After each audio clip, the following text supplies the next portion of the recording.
Local. Local siya. Bumili ako uli kahapon sa Marikina ng cleats at saka bumili ako ng bagong brake pad ng XT. Ang hirap pala hanapin ng quad. Ay! Ayun na may tinapay. Putik na ito kay nito, kay Gara.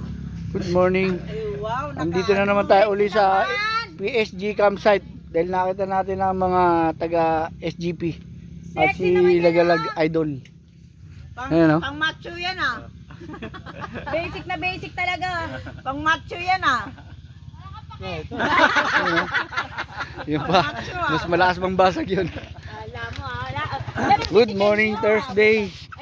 Ang Barberong Gala. Please follow my new page, Barberong Gala, and my TikTok, Oyip Flip, and my YouTube TV at Oyip Flip 9687. Good morning.